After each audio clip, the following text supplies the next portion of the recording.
The diner smelled of fresh coffee, sizzling bacon, and that faint scent of cleaning spray that never seemed to leave the old booths. It was Friday night in Maplewood, a small American town where everybody knew everybody else's business. Behind the counter stood Emily Carter, 24 years old with tired eyes but a sharp focus. Her uniform was neatly pressed, hair tied back, and her hands moved quickly as she refilled cups and balanced trays. Emily wasn't just a waitress. She was the kind of person who lived by rules and principles. Her mother had raised her on the idea that no matter how tough life got, you never compromised your integrity. And tonight that belief was about to be tested. The bell above the door jingled, pulling her attention to the entrance. In strode a group of teenagers, loud and arrogant, laughing as if the whole world belonged to them. At the front was Jason Cole, 17, dressed in designer clothes with a watch that cost more than Emily's rent. He was the kind of kid who had never heard the word no in his life.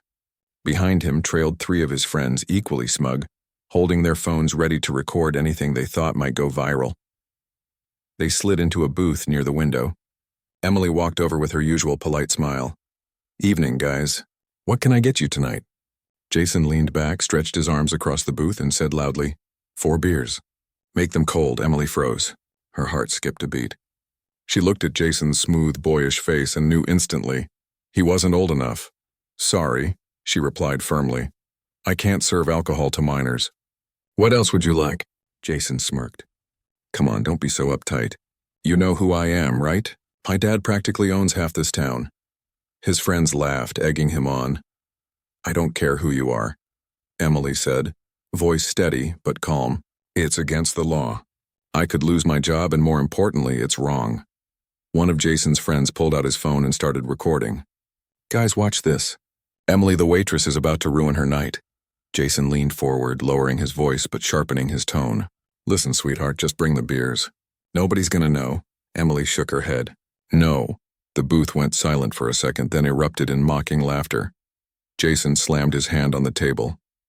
"Do you have any idea what you're doing? You're gonna regret this." Emily felt her face flush. The entire diner seemed to turn and watch. Other customers whispered. Some smirked, and a few shook their heads as if she were crazy for standing up to the richest teen in town. Inside, Emily's chest ached with embarrassment. She wanted to run, but she stood her ground. "I won't break the law for you." "End of story." Jason sneered, pulled out his phone, and said to the camera, "This is what happens when small-town nobodies forget their place. Meet Emily, the waitress who thinks she's better than the Cole family." The group laughed harder. Emily's throat tightened, but she refused to cry. She turned on her heel and walked back to the counter, ignoring the heat of humiliation burning her skin. The rest of the night dragged. Customers kept whispering. Some avoided her, as if siding with Jason would protect them from his family's influence. When the group finally left, Jason gave her one last glare. "You'll pay for this." Emily cleaned their booth in silence. Her hands trembled as she picked up the untouched menus. She glanced outside. The sleek black sports car roared to life, and Jason sped off with his friends, their laughter echoing down the street. By the time Emily finished her shift, the rain had started. She walked home alone. No umbrella, her shoes splashing in puddles. Streetlights flickered, casting long shadows across the wet pavement. She pulled her coat tighter, but the cold seeped into her bones. As she reached her tiny apartment building, her phone buzzed. A notification from social media lit the screen. Jason Cole goes viral. Waitress refuses to serve him drinks. Her stomach dropped. The video already had hundreds of shares, comments flooding in. Who does she think she is? She should be fired. Jason's right, she's just a waitress. Emily put her phone away, her eyes stinging. She climbed the creaky stairs, unlocked the door, and stepped inside the one-bedroom apartment. The place was quiet, almost too quiet. She sat on the couch, dripping wet, staring at the ceiling. For the first time in years, she let the tears fall. Alone in that dark room, the weight of humiliation pressed down on her chest. She thought of her mother's voice again. "Do the right thing even when it hurts." She whispered to herself, "I did the right thing." I did. But the loneliness in her tone betrayed her doubt. Hours later, she crawled into bed, her pillow damp from tears. Outside, the rain kept pouring as if the heavens themselves cried with her. And yet, somewhere deep inside, a small flame of resolve burned. Emily didn't know it yet, but her life was about to change forever. The act that brought her so much pain tonight would soon open doors she never imagined. Tomorrow everything would be different. Tomorrow, a limo would be waiting. The morning sun broke through the blinds of Emily's small apartment, but it didn't bring comfort. Instead, it highlighted the stains on the peeling wallpaper and the dust that had gathered on the old bookshelf. Emily sat at her tiny kitchen table, her phone buzzing nonstop beside a half-empty cup of coffee that had long gone cold. She hesitated before picking it up. Another notification. Another cruel comment. Jason's video from last night had exploded overnight. It was everywhere now, on TikTok, Instagram, even Facebook, where the older folks in town chimed in. Who does she think she is, acting like the town sheriff? Jason was just trying to have fun. She ruined it. No wonder she's still single. Uptight girls always end up alone. Emily's throat tightened as she scrolled. Every word felt like a dagger. She dropped the phone on the table and pressed her palms against her face, trying to block out the noise, but the voices seemed to echo in her head anyway. A knock came at the door. She jumped, her heart pounding. When she opened it, her neighbor, Mrs. Thompson, stood there holding a grocery bag. She was kind, in her late 50s, usually full of warmth. But today, her smile looked forced. "Emily, dear," Mrs. Thompson said carefully. "I saw that video. I just wanted to say, don't let it get to you. People can be cruel." Emily tried to smile. "Thank you." Mrs. Thompson shifted uncomfortably. "It's just, you know how this town is. The Coles are powerful. Maybe next time just play along for your own sake." Emily's smile faded. She nodded politely, but inside her chest ached. Even the people she thought might defend her wanted her to bow down. After Mrs. Thompson left, Emily sat back at the table, staring blankly at the coffee. Her shift started in an hour. She considered calling in sick, but rent was due next week. She couldn't afford to lose a single hour of work. At the diner, whispers began the moment she walked through the door. The other waitresses looked at her with pity. A few busboys snickered, showing each other something on their phones. She knew exactly what it was. The manager, Mr. Harris, a man with thinning hair and a permanent frown, pulled her aside. "Emily, we need to talk." Her stomach sank. "About what happened last night." He crossed his arms. "Do you realize what kind of trouble you caused? Jason Cole's father called this morning. He's furious. Said we embarrassed his son. We can't afford to lose their business." Emily's hands clenched at her sides. "I was just following the law, Mr. Harris. He's underage. I couldn't serve him alcohol." Harris sighed impatiently. "I understand that, but sometimes you've got to think bigger. This is a small town. The Coles spend a lot of money here. If they decide to boycott us, we're in trouble. And if you keep making waves, I'll have no choice but to cut your shifts." The words hit her like a punch. Her job was barely enough to cover bills as it was. Losing hours meant falling behind on rent, maybe even losing her apartment. She forced herself to speak. "So you're saying I should have broken the law just to keep them happy?" Harris shook his head. "I'm saying, maybe next time, think twice before making a scene." Emily walked away, her cheeks burning. She wanted to scream, but she couldn't. The unfairness of it all pressed down on her chest like a weight she couldn't lift. The rest of her shift was torture. Every time she approached a table, she felt eyes on her, whispers at her back. A group of teenagers at the counter started mocking her under their breath. "Hey, don't give her a soda, she might call the cops." "Careful, she's the alcohol police." She bit her tongue, plastered on a smile, and kept serving. By the end of the day, her feet ached, her head throbbed, and her heart felt like it was in pieces. That night she walked home again under a gray sky. The streets felt colder, lonelier than before. Inside her apartment, she collapsed onto the couch, dropping her bag to the floor. She pulled out her phone one last time, hoping maybe, just maybe, there'd be a kind comment buried in the mess. There was one. A simple line. She did the right thing. Don't let the bullies win. Her lips trembled. Just one kind voice among hundreds of cruel ones, but it mattered. She held on to it like a lifeline. she whispered to herself. I did do the right thing, didn't I? Tears filled her eyes again. She hugged a pillow to her chest, rocking gently as if trying to comfort herself. The silence of the apartment wrapped around her, thick and suffocating. In that quiet, memories of her mother surfaced.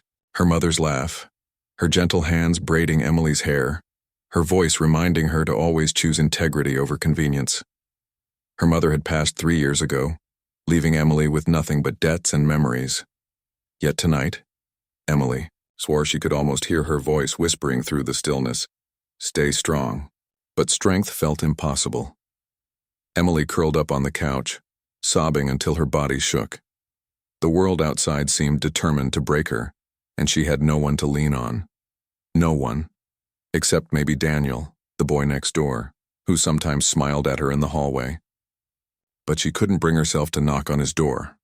Not tonight. She wiped her tears and forced herself to stand. She went to the window, looking out at the town that suddenly felt like an enemy. The neon signs of the diner flickered in the distance. Somewhere out there, Jason Cole was laughing, enjoying the chaos he had created. Emily whispered, her voice hoarse. This isn't fair, but I won't give up. I can't. She didn't know how, but something deep in her soul told her this was only the beginning. The clock ticked past midnight. Emily finally dragged herself to bed, her pillow damp again with tears. And as the town slept, a different kind of storm was brewing. The next morning would bring something she never expected, a limo waiting outside her door. Morning came slowly. The gray sky hung low over Maplewood, as if even the heavens were heavy with yesterday's gossip. Emily stood at the kitchen sink, rinsing out her only clean mug. She hadn't slept well. Every time she closed her eyes, Jason's mocking laughter replayed like a cruel soundtrack. She pulled her thin sweater tighter around her shoulders and glanced at the clock. Her shift started in 2 hours. She wasn't sure if she could even face it again, but rent waited for no one. That's when she heard it. A low, deep rumble outside her window. Not the sound of a rusty pickup truck or an old sedan like most of her neighbors drove. This was different, smooth, powerful, curious. She stepped to the window. Her breath caught. Parked right in front of her apartment building was a shiny black limousine. Its tinted windows reflected the dull morning light, and the engine purred softly like some kind of animal waiting to strike. Emily blinked, certain she was imagining it. A limo didn't belong here, not on this cracked street lined with peeling paint and sagging porches. Then came the knock. 3 firm raps on her door. Her heart skipped. She hesitated, every nerve screaming not to open it. But slowly, with trembling fingers, she turned the knob. Standing there was a tall man in a perfectly pressed suit, a cap perched neatly on his head. He looked straight out of a movie. Miss Carter? His voice was calm, professional. Yes? Emily's voice cracked slightly. He gave a polite nod. I've been asked to escort you. The car's waiting. Emily froze. Escort me? Escort me where? Who sent you? I'm not at liberty to say, ma'am, he replied evenly. But you're safe. You'll want to come with me. She almost laughed at the absurdity. Safe? A strange man in a limo wanted her to just climb in and drive away. In any other situation, she'd slam the door and call the police. I think you have the wrong person, she stammered. No, Miss Carter. His eyes were steady.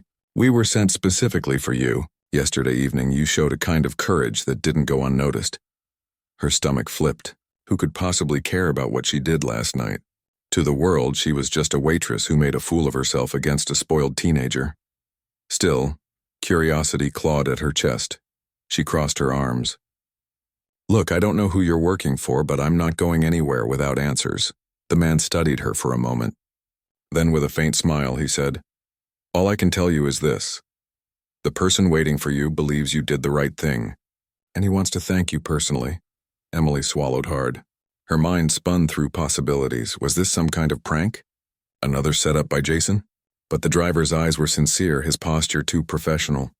After a long pause, she whispered, Just give me a minute. She shut the door and leaned against it, breathing fast. Part of her screamed to stay inside, lock the door, pretend none of this was happening. But another part, tired, broken, desperate for a sign that last night hadn't been meaningless, pushed her forward. She grabbed her worn coat, slipped her feet into scuffed sneakers, and opened the door again. "I'll come," she said softly. The driver nodded and stepped aside, gesturing toward the waiting limo. As Emily approached, she saw her reflection in the glossy paint. Damp hair, pale face, circles under her eyes. She almost turned back.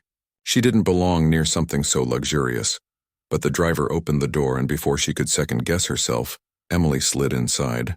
The interior stunned her. Leather seats, polished wood, the faint scent of expensive cologne. She sank into the cushion, feeling small, out of place. For a moment, silence filled the car. Then from the far end of the limo, a voice spoke. "Miss Carter." Emily's eyes shot to the other seat. She hadn't realized anyone else was inside. Sitting across from her was an older man, silver hair neatly combed, a cane resting beside him. He wore a tailored suit, but what stood out most was the calm intensity in his gaze. "I'm sorry," Emily blurted. "Who are you?" He smiled faintly. "Forgive the theatrics. My name is Cole. Arthur Cole." The name hit her like lightning.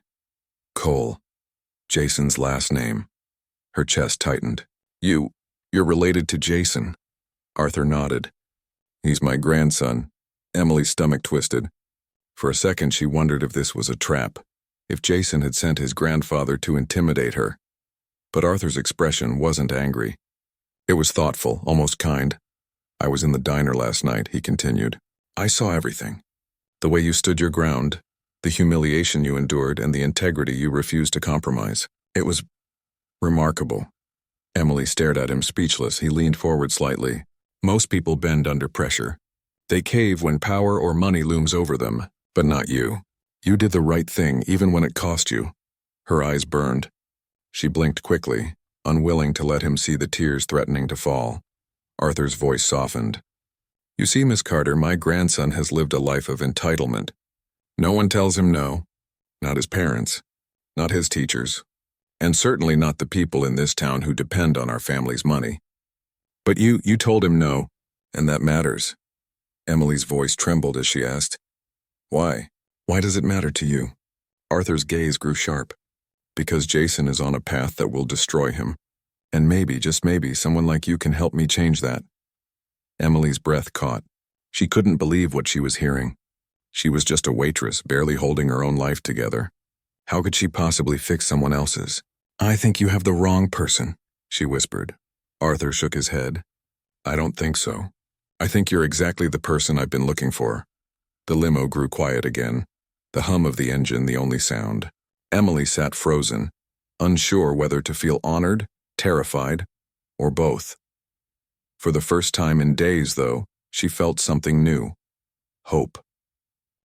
The limousine glided smoothly through Maplewood streets, far too elegant for the cracked sidewalks and leaning fences. Emily sat stiffly in her seat, wringing her hands in her lap. Across from her, Arthur Cole studied her with the sharp patience of a man who was used to waiting for people to reveal themselves. She finally broke the silence. "Mr. Cole, I really don't understand. Why me? Why am I even here?" Arthur rested his cane against his knee, folding his hands together. His voice was calm, but there was weight behind every word. "Because integrity is rare. You had every reason to bend last night. Fear, humiliation, pressure, and yet you did not. That tells me something about your character." Emily shook her head. "I was just doing my job." He leaned forward. "No, you were risking your job. There's a difference, and I respect that." Her chest tightened. She wanted to believe his words, but a part of her still wondered if this was some elaborate test or cruel trick. Arthur continued. "My grandson Jason is out of control. He is reckless, entitled, and convinced the world revolves around him. He has never been denied, never been humbled. That kind of life destroys men. I've seen it before in my own family." Emily blinked. "You're saying you brought me here because I told him no?" Arthur's smile was faint, almost sad. "Exactly. You gave him something he's never experienced before, resistance. And though he may not realize it yet, he needs more of that." Emily let out a bitter laugh. "With respect, Mr. Cole, Jason hates me. He humiliated me in front of the whole town. He made me the villain online." Arthur nodded slowly. "Yes, and that is why I need you. To stand firm. To be a reminder that not everyone will bow to his whims. He needs to learn, and you might be the teacher." Her stomach dropped. "Me? Teach Jason? That's impossible." I can barely keep my own life together. I'm not a miracle worker. Arthur's gaze didn't waver. You underestimate yourself. You've already done more than you know. Emily shifted uncomfortably. What exactly are you asking me to do? The older man tapped his cane once against the limo floor. I want you to work for me. Not as a waitress. As my assistant. You would help me manage certain affairs, accompany me when I need presence, and most importantly, you would be in a position to hold Jason accountable. You'd have my full protection. Emily's breath caught. For a moment she thought she'd misheard. You want me to work for you? Arthur nodded. Yes, and you would be compensated very well. More than you've ever earned. Emily's hands trembled. She imagined rent paid on time, groceries without counting pennies, maybe even saving enough to go back to school one day. But then Jason's sneering face flashed in her mind, his threats, his laughter. She whispered, what if he comes after me again? What if this makes everything worse? Arthur's eyes hardened. If he does, he will answer to me. I may be old, Miss Carter, but I am not powerless. Jason must learn there are consequences, even for him. Emily searched his face for any sign of deceit, but all she saw was tired determination. I don't know, she admitted. This is too much. Yesterday I was just trying to survive a shift at the diner. Now you're asking me to step into a war I don't understand. Arthur's voice softened. It isn't a war. It's a chance. A chance for you to step out of the shadows of this town, to find purpose and, yes, to make a difference. Emily turned toward the window. The limo passed by familiar streets, kids on bikes, a mother pushing a stroller. Everything looked so normal out there. But inside this car, her life was being rewritten. She thought of her mother again. Her mother's words echoed in her head. Do the right thing even when it costs you. But was this the right thing? Or just another trap dressed up as opportunity? Finally she asked, why me? You could hire anyone. Someone with money, education, influence. Why choose a waitress? Arthur smiled faintly. Because money can't buy honesty. Influence can't buy courage. And education can't buy a spine. You have all three, Miss Carter, and you don't even realize it. Silence settled in the limo. Emily's mind swirled. Her life had been defined by struggle, by just scraping by. The thought of stepping into this man's world terrified her. But it also stirred something else. Possibility. Arthur leaned back, watching her. I'm not asking for an answer right now. Think about it. But know this, if you say yes, your life will change. And if you say no, I respect that too. You've already done more than most would. The limo slowed to a stop in front of her apartment. The driver opened the door, waiting patiently. Emily hesitated, her hand on the handle. Mr. Cole, why are you really doing this? What's in it for you? Arthur's expression grew grave. Because I don't have much time left. And I refuse to leave this world knowing my legacy as a boy who believes kindness and decency are weaknesses. If you can help me change that even a little, it will mean more than money ever could. Her throat tightened. She stepped out of the limo, the cold morning air rushing over her. The door shut softly behind her and the limo pulled away, disappearing down the street. Emily stood on the sidewalk, her heart pounding. For the first time, she wasn't just weighed down by humiliation or fear. She was standing on the edge of something bigger, something terrifying, but maybe, just maybe, something worth it. The days after the limo visit were a blur for Emily. She went to work, but her mind wasn't on the diner anymore. Arthur Cole's offer replayed in her head like a song stuck on repeat. Every plate she carried, every order she took, she kept asking herself, could I really do it? Could I really step into that world? She hadn't told anyone about the limo, not even Daniel, the kind neighbor who sometimes checked on her.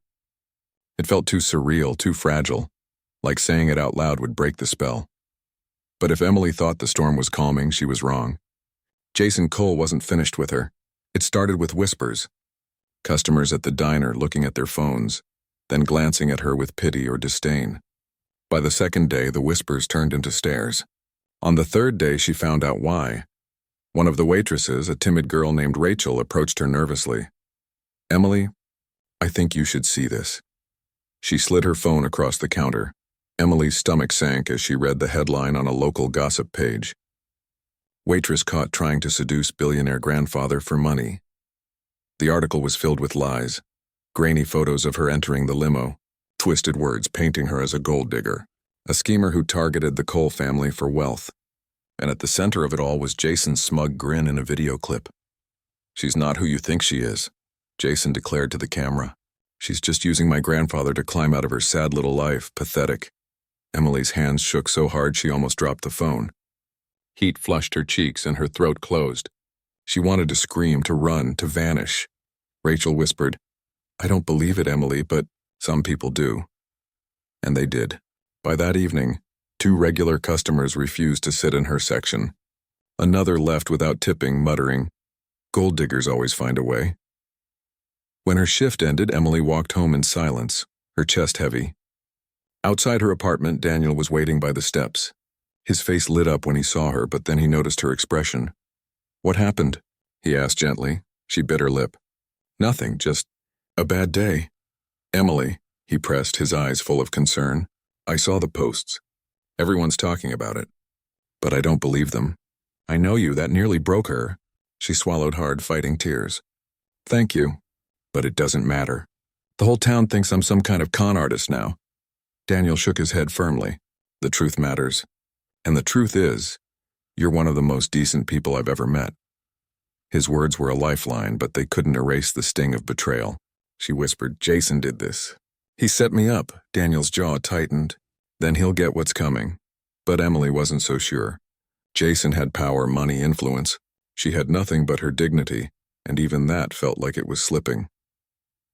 The next morning, Mr. Harris, the diner manager, called her into his office. He didn't meet her eyes. "Emily, I'm cutting your shifts," he said bluntly. Her heart dropped. "What? Why?" He rubbed his forehead. "Look, I like you. But customers are complaining. They don't want drama in here. The Coles are important to this town. I can't risk losing their business." Emily's voice shook. "So you're punishing me for something I didn't do?" Harris sighed. "I don't have a choice. I'll keep you on a couple nights a week, but that's it. Take it or leave it." Her hands trembled as she grabbed her apron. She walked out without another word, the walls of the diner suddenly feeling like they were closing in on her. That night, alone in her apartment, Emily collapsed onto her couch. The silence was unbearable. She buried her face in her hands, sobs racking her body. "Why me?" she thought bitterly. "Why is this happening?" Her phone buzzed. She ignored it. Then it buzzed again and again. Finally, she looked. Messages from strangers flooded her inbox. "You disgust me. Hope you're proud of yourself, homewrecker. Stay away from the Coles." She threw the phone onto the couch and curled into herself. Every cruel word felt like another brick crushing her chest. Hours passed before she finally drifted to sleep, her pillow soaked with tears. The next day, a letter appeared under her door. Handwritten, neat, deliberate. "Miss Carter, do not let Jason's lies break you. Come to the estate tomorrow. We have more to discuss." Arthur Cole. Emily held the letter in trembling hands. A mixture of fear and hope tangled in her chest. Arthur still believed in her. He still wanted her to fight, but was she strong enough? The following afternoon, Emily stood at the gates of the Cole estate, her knees weak.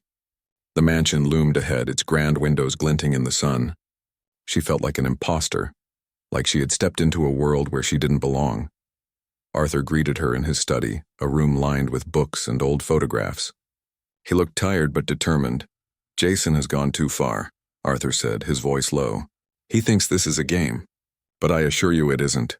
I know the truth and I will not let his lies stand." Emily's voice broke. "Everyone believes him.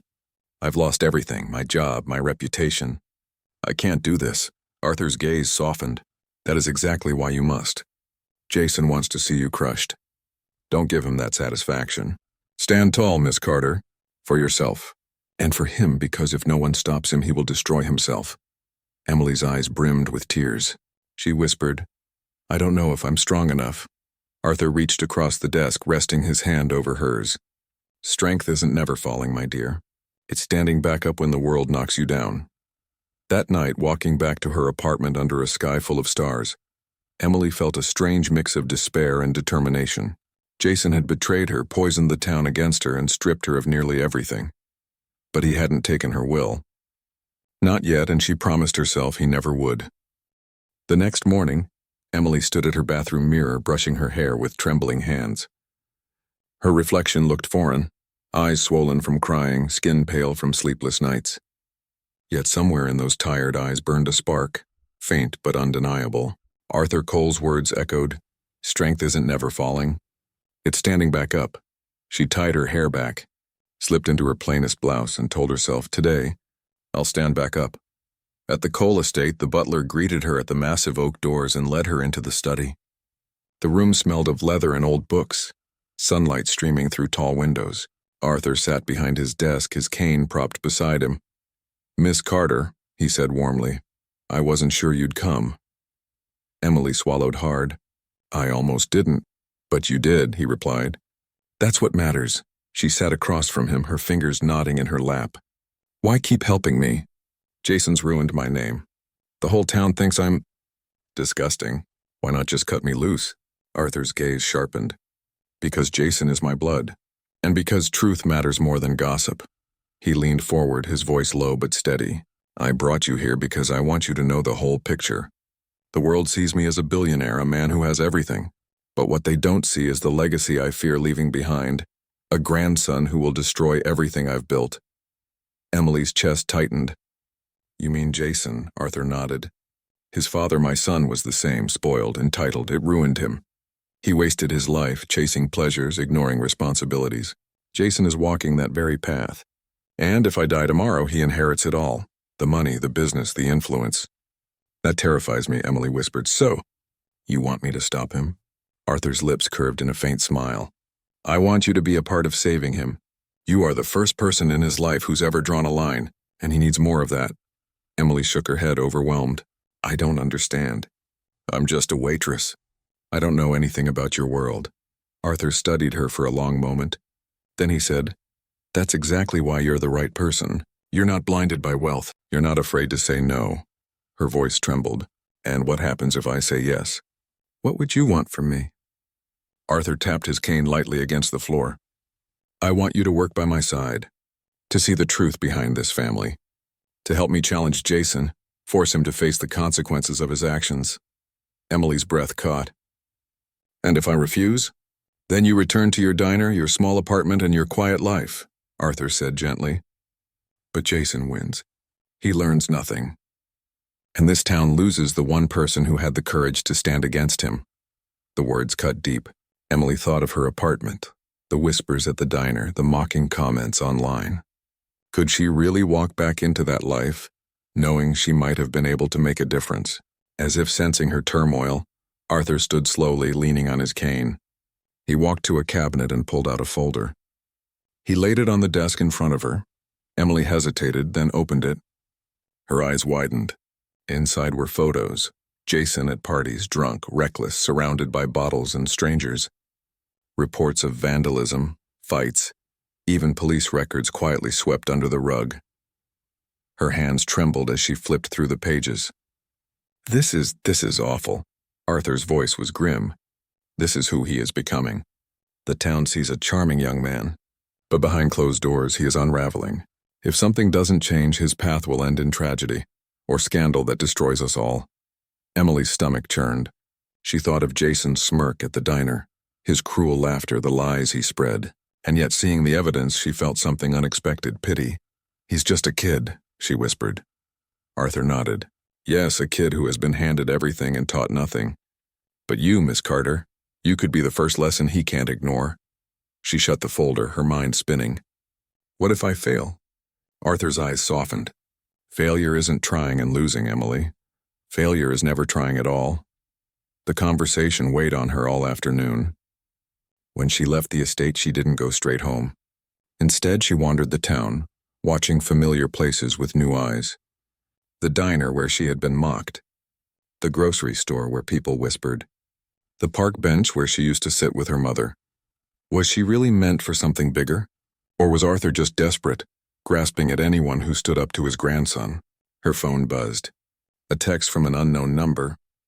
Stay away from my grandfather. Last warning.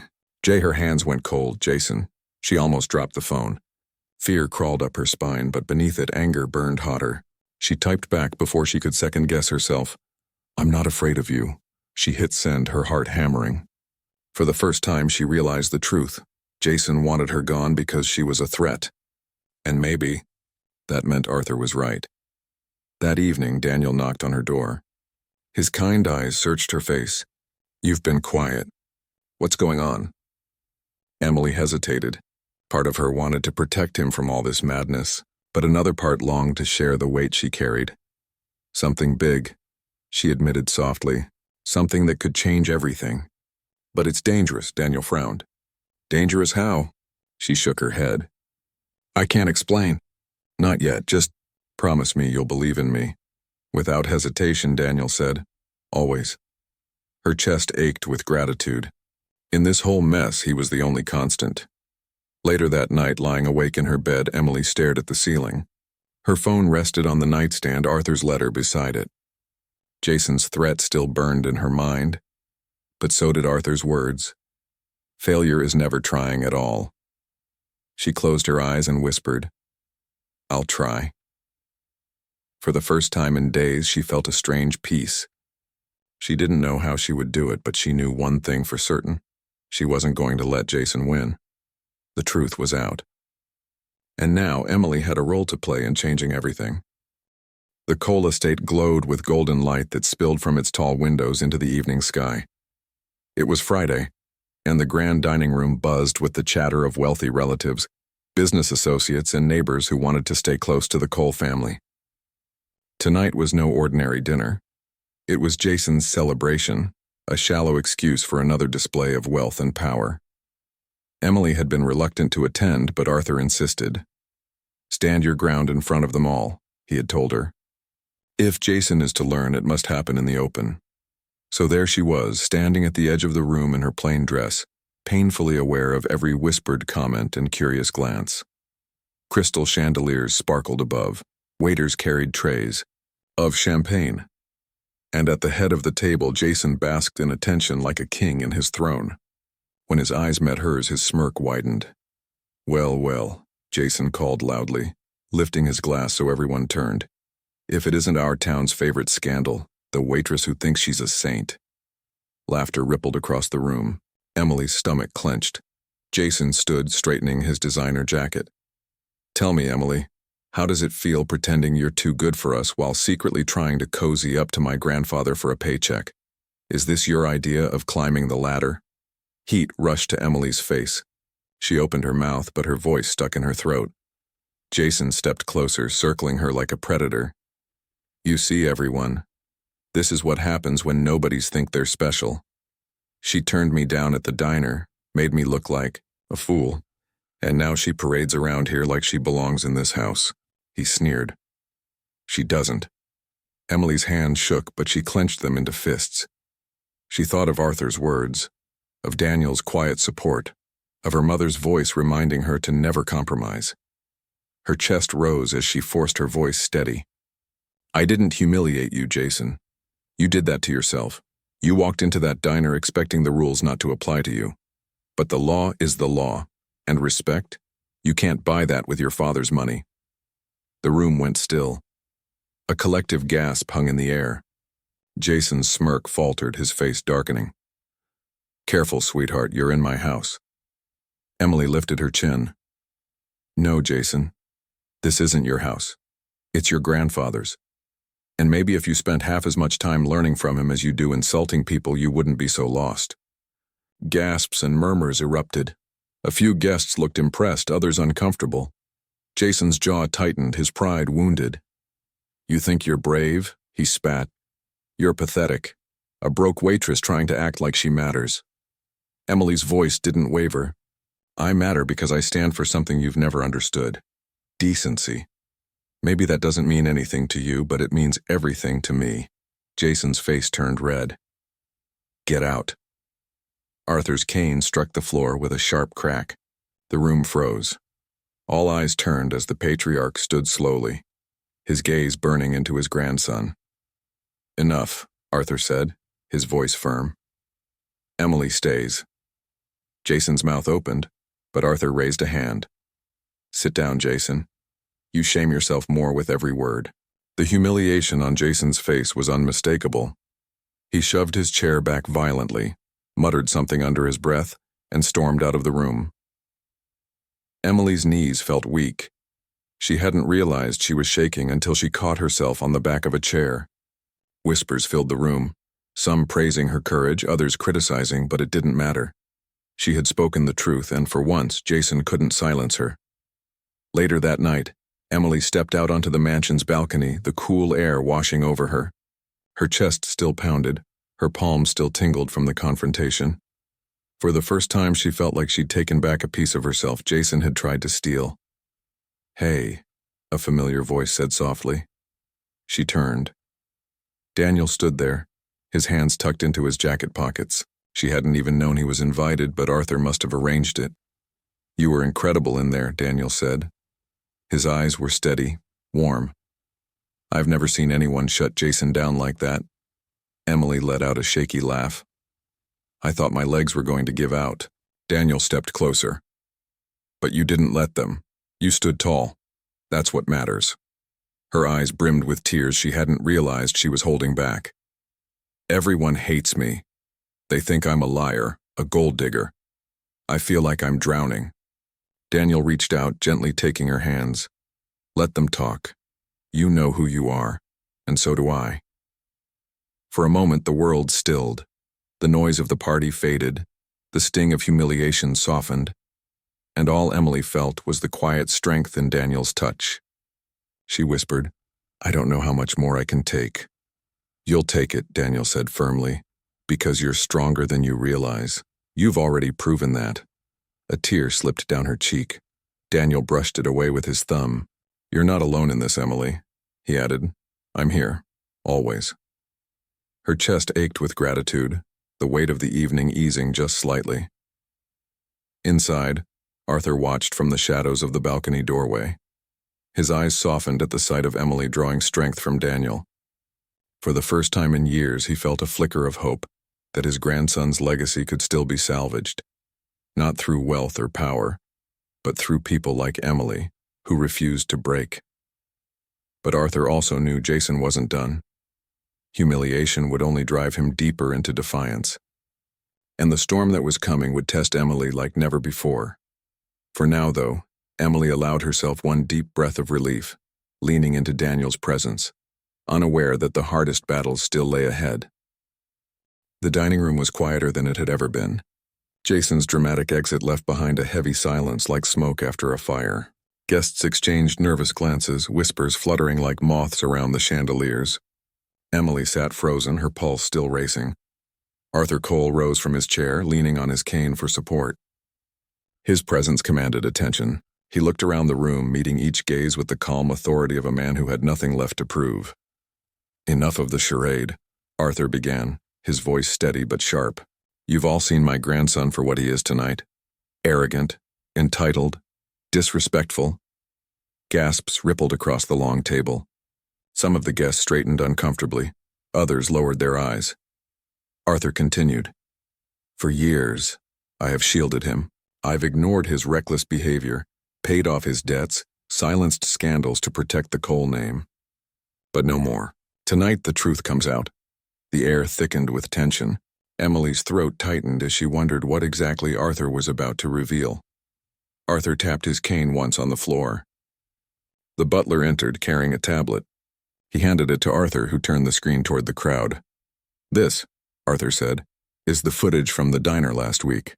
The incident you've all heard about. The one Jason twisted into lies." Emily's stomach lurched. Could it be? Arthur pressed play. The video showed Jason swaggering into the diner demanding alcohol. It showed Emily refusing, her voice calm but firm. It showed Jason mocking her, recording her without permission, calling her names. Every cruel laugh echoed through the speakers, magnified under the stunned silence of the room. When the clip ended, Arthur's voice cut through the tension like a blade. "This is the truth. My grandson attempted to bully a young woman into breaking the law, and when she stood her ground, he slandered her name to protect his fragile pride. Emily Carter is not a gold digger. She is not a liar. She is the only one in this town who had the courage to tell him no." All eyes turned to Emily. Her cheeks burned as tears welled in her eyes, not of shame this time, but of release. For the first time in weeks, the weight of humiliation lifted, replaced by vindication. But just as the guests began to murmur, some in support, some in shock, the sound of a door slamming echoed through the hall. Jason stormed back into the room, his face red with fury. "You had no right!" he shouted, his voice cracking with rage. Arthur faced him, unflinching. "I had every right. You've embarrassed this family long enough." Jason's hands shook as he pointed at Emily. "This is her fault. She's manipulating you, grandfather. Can't you see it? She's using you." Emily rose slowly, her voice steady despite the tremor in her chest. "I didn't ask for any of this, Jason.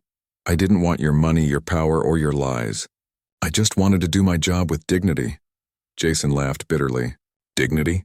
You think standing there with your second-hand dress and your pathetic little life makes you better than me?" Arthur slammed his cane against the floor, the sound reverberating like thunder. "Enough, Jason. You've crossed every line and now the world sees it." But Jason wasn't finished. His voice cracked, half rage, half desperation. "You always cared more about appearances than me. You think humiliating me in front of all these people will fix your mistakes?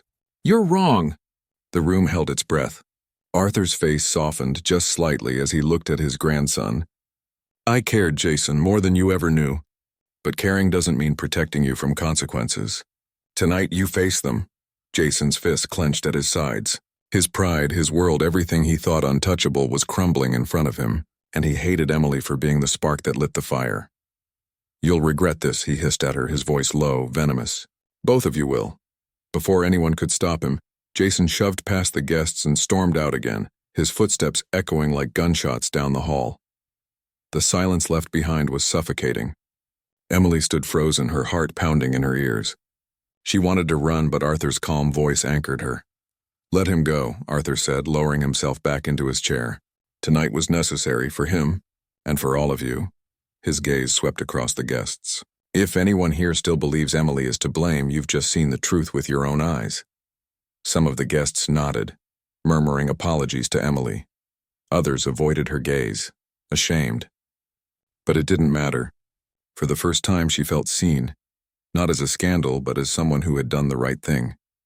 Arthur turned to her. "You were brave, Miss Carter. Braver than many people twice your age and with 10 times your wealth. And you have my gratitude." Her throat tightened. She whispered, "Thank you." But inside she trembled. Because Jason's final words lingered like poison. "You'll regret this." Later that night, Emily stood outside on the estate's terrace, the cool wind brushing her face. The stars glittered above, indifferent to the chaos below. Daniel found her there, slipping quietly beside her. "You okay?" he asked softly. She shook her head. "I don't know. I should feel relieved, but all I feel is scared." Daniel's brow furrowed. "Scared of what?" "Of him," she whispered. "Jason, he's not done." I could see it in his eyes. Daniel placed a hand gently on her shoulder. "Then we face it together. Whatever comes next, you won't face it alone." Emily closed her eyes, letting his words steady her. For once, she allowed herself to lean on someone else, even if just for a moment. Inside, Arthur sat alone in his study, staring at the family portraits lining the walls.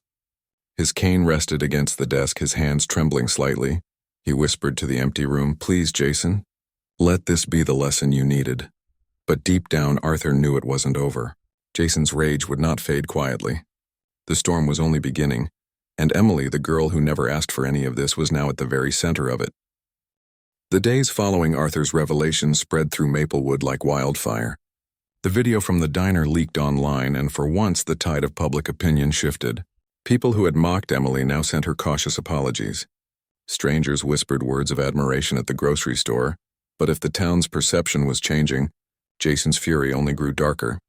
Emily felt it in every glance, every uneasy silence around the coal estate. Jason wasn't just humiliated, he was plotting. It came to a head one stormy evening. Emily had been helping Arthur organize paperwork in his study when the lights flickered. Thunder cracked across the sky. The butler rushed in, his face pale. "Sir, there's trouble at the diner. Someone broke in, smashed windows, overturned tables." Arthur's eyes hardened. He didn't need to ask who. Neither did Emily. Her stomach twisted. "Jason," Arthur's voice was grave. "Go home, Emily. It's not safe." But Emily shook her head. "I can't keep running from him. If this is his game, I have to face it." When she arrived at the diner, the sight stole her breath. Glass glittered across the floor like ice. Chairs lay splintered, menus scattered like leaves in the wind. Spray painted across the wall in bold red letters were the words, "Stay away." Her knees wobbled. The diner had been her second home, her place of survival. Seeing it destroyed felt like watching her past burn. Behind her, a car engine roared. She turned, and there he was. Jason stepped out of a sleek black car, rain soaking his jacket, his eyes wild. "You should have walked away, Emily," he spat, voice trembling with rage. "But you couldn't, could you? You had to make me look weak." Emily's pulse raced, but she forced her chin up. "I didn't make you look weak, Jason. You did that yourself." He laughed bitterly, running a hand through his wet hair. "You think you've won because Grandpa believes you? Because the town pities you? You're nothing, and I'll prove it." She took a step back. "What are you going to do? Destroy everything until there's nothing left?" His smile twisted. "If I go down, you're going with me." Before he could move closer, flashing red and blue lights filled the street. Police cars screeched to a stop, officers spilling out with weapons drawn. "Jason Cole," one shouted. "Hands where we can see them." Jason froze, shock flickering across his face. Emily turned. At the edge of the crowd stood Arthur, leaning on his cane, flanked by Daniel. Arthur's expression was carved in stone. "I warned you, Jason," Arthur's voice rang out, strong despite the storm. "There are consequences." Jason's face twisted in betrayal. "You called the cops on me? Your own grandson?" Arthur's voice shook with sorrow. "Because I love you, and because love means letting you face the truth." Jason's jaw tightened, tears mixing with rain on his cheeks. "You chose her over me." Arthur shook his head. "No, Jason, I chose integrity over lies. I chose the future over ruin. And you chose this path yourself." The officers moved in, cuffing Jason as he struggled. "You can't do this to me," he shouted, voice breaking. "I'm a Cole. I'm untouchable." But his words rang hollow. The crowd that gathered whispered not with fear but with dismay. For once, Jason wasn't a golden boy. He was just another young man brought low by his own arrogance. Emily's chest ached as she watched. Part of her wanted to turn away to escape the ugliness, but another part knew she had to see this through. Jason's downfall wasn't just his, it was the end of the nightmare he'd built around her. As the police pushed him into the back of the car, Jason caught her eye one last time. His glare was venomous, but beneath it lay something else. Fear. "You'll regret this," he hissed before the door slammed shut. The cars pulled away, leaving the street quiet except for the rain. Emily stood trembling, every muscle taut with adrenaline. Daniel rushed to her side, his hand steady on her shoulder. "Are you okay?" he asked softly. She nodded, though her voice cracked. I think it's finally over." Arthur approached, his cane tapping against the wet pavement. His eyes were heavy with grief, but also relief. "I never wanted this," he murmured, "but sometimes the bitter end is the only way forward." He looked at Emily. "You stood firm even when the world turned against you. For that I am proud." Her throat tightened. She whispered, "I didn't do it for pride. I just couldn't let him win." Arthur gave her a weary smile. "And that, Miss Carter, is exactly why you did win." The following days moved quickly. News of Jason's arrest spread across the state. Vandalism, harassment, slander, the charges piled up. His once loyal friends vanished, unwilling to fall with him. For Emily, the whispers shifted again. No longer cruel, they carried respect. That's the girl who stood up to Jason Cole. She never backed down. But the vindication didn't erase the scars. Nights still carried echoes of his threats, and the diner's broken windows reminded her of the price of standing tall. One evening, Daniel found her there, sweeping up the last shards of glass. "You don't have to fix this alone," he said, taking the broom gently from her hands. "We'll rebuild it together." Emily smiled faintly, tears pricking her eyes. For the first time, the word together felt real. Arthur visited a week later, leaning heavily on his cane but standing with quiet strength. He placed a sealed envelope on the counter. "What's this?" Emily asked. "My way of saying thank you," Arthur said. "A chance for a new beginning. You deserve more than survival, Emily. You deserve a life." She hesitated, then opened it. Inside was not just money, but an offer letter. Official papers naming her as his assistant with a salary beyond anything she'd ever imagined. Her eyes widened. I can't accept this." Arthur's gaze softened. "You already have. By standing up when no one else would." Emily's chest swelled with emotion. The girl who once cried alone in a tiny apartment now stood at the threshold of something greater, because she refused to bow to lies. Jason's story ended in disgrace. But Emily's was just beginning. The storm had broken her down, but it had also revealed her strength. And though the bitter end was Jason's, the healing start was hers. The weeks after Jason's arrest passed in a haze of change. Maplewood, once filled with whispers that cut like knives, now buzzed with a new kind of talk. Not about scandal, but about strength, did you hear? Emily Carter stood up to Jason Cole. She never gave in even when he tried to ruin her.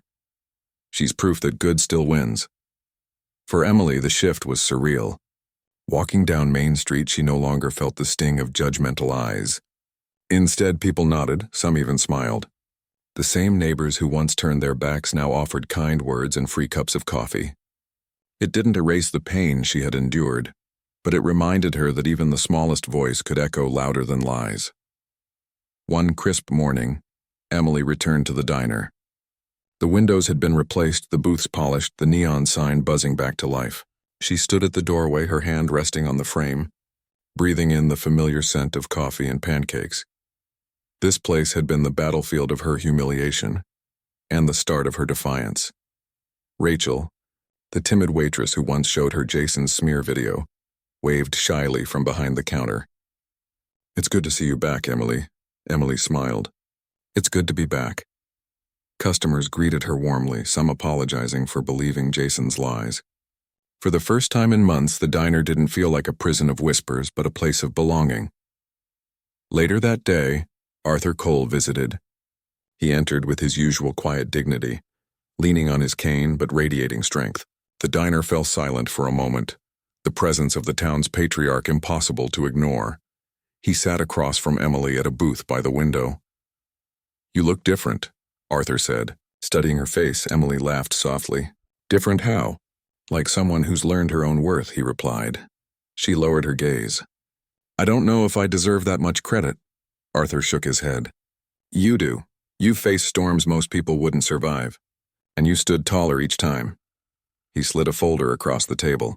Inside was the same offer he had shown her before, an official contract naming her as his assistant.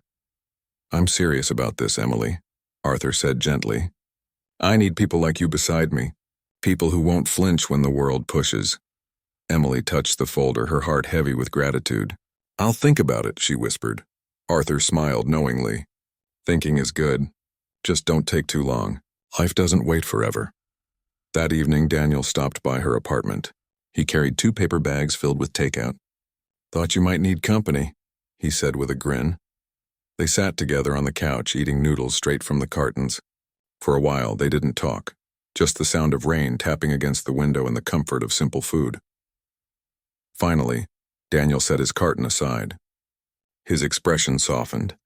"You know, I've watched you fight through all this. I've seen you break, and I've seen you put yourself back together.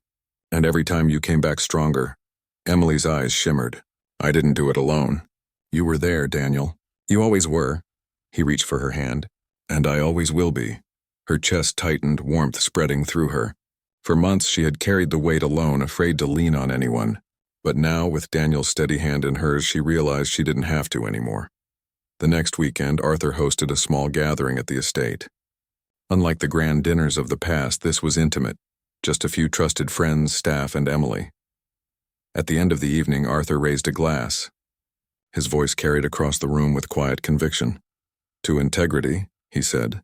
"To those who remind us that wealth means nothing without honor. And to Emily Carter, who taught this family a lesson we will never forget." Applause filled the room. Emily's cheeks flushed as she stood, unsure how to respond. But Arthur's eyes urged her on. She cleared her throat, her voice trembling at first but gaining strength. "I didn't set out to teach anyone anything. I just did what I thought was right, even when it hurt, even when I thought I'd lost everything. And maybe that's the lesson, that doing the right thing isn't always easy, but it's always worth it." The room fell silent for a beat, then erupted in heartfelt applause. Emily's chest swelled, tears pricking her eyes. For the first time, she felt not just seen but celebrated. Later that night, as the guests departed and the estate grew quiet, Emily stepped out into the garden. The air smelled of roses and rain-soaked earth. She tilted her face toward the stars, breathing deeply. Daniel joined her, slipping his arm around her shoulders. "What are you thinking about?" She smiled faintly. That for the first time in a long time, I'm not afraid of tomorrow. Daniel pressed a kiss to her temple. Good, because tomorrow's waiting for you. And it's going to be brighter than you ever imagined. She leaned into him, her heart full. Jason's bitter end had closed one chapter, but Emily's new beginning was just starting. From a waitress mocked in a diner to a woman who stood against power and lies, she had found something greater than survival. She had found her voice. And with Arthur's faith, Daniel's love, and her own unshakable strength, Emily Carter stepped into her future not as a victim, but as proof that integrity can change everything.